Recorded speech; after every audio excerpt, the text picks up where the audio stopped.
Hi everybody, my name is Dinara and I welcome you here on my course Kazakh for Beginners. We will start our course from getting to know Kazakh alphabet.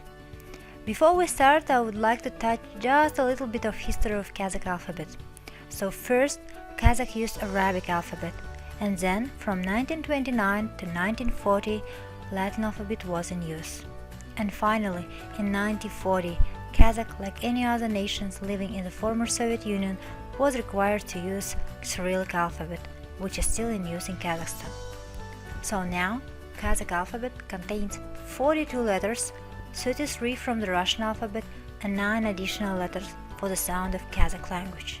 So these letters are A, G, K, Ng, Ö, O, Ö, H, and E. I understand that these letters are very hard to pronounce, but I'm sure you'll be able to pronounce them by the end of this course.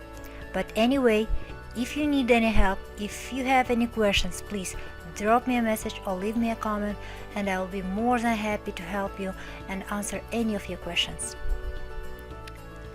Another important thing to say about Kazakh alphabet is that there are some letters which are not used in native Kazakh words. These letters are mostly used in words which came from Russian alphabet. And one more thing to mention is that there are also some letters in Kazakh alphabet which can easily be confused with English letters because of similar shape. So when you learn Kazakh alphabet, please pay attention to it. This is our first lesson. We will definitely stop on each letter individually. In our next class, we will see how it can be read and pronounced. So please stay tuned. And again, this was Dinara, and see you next class.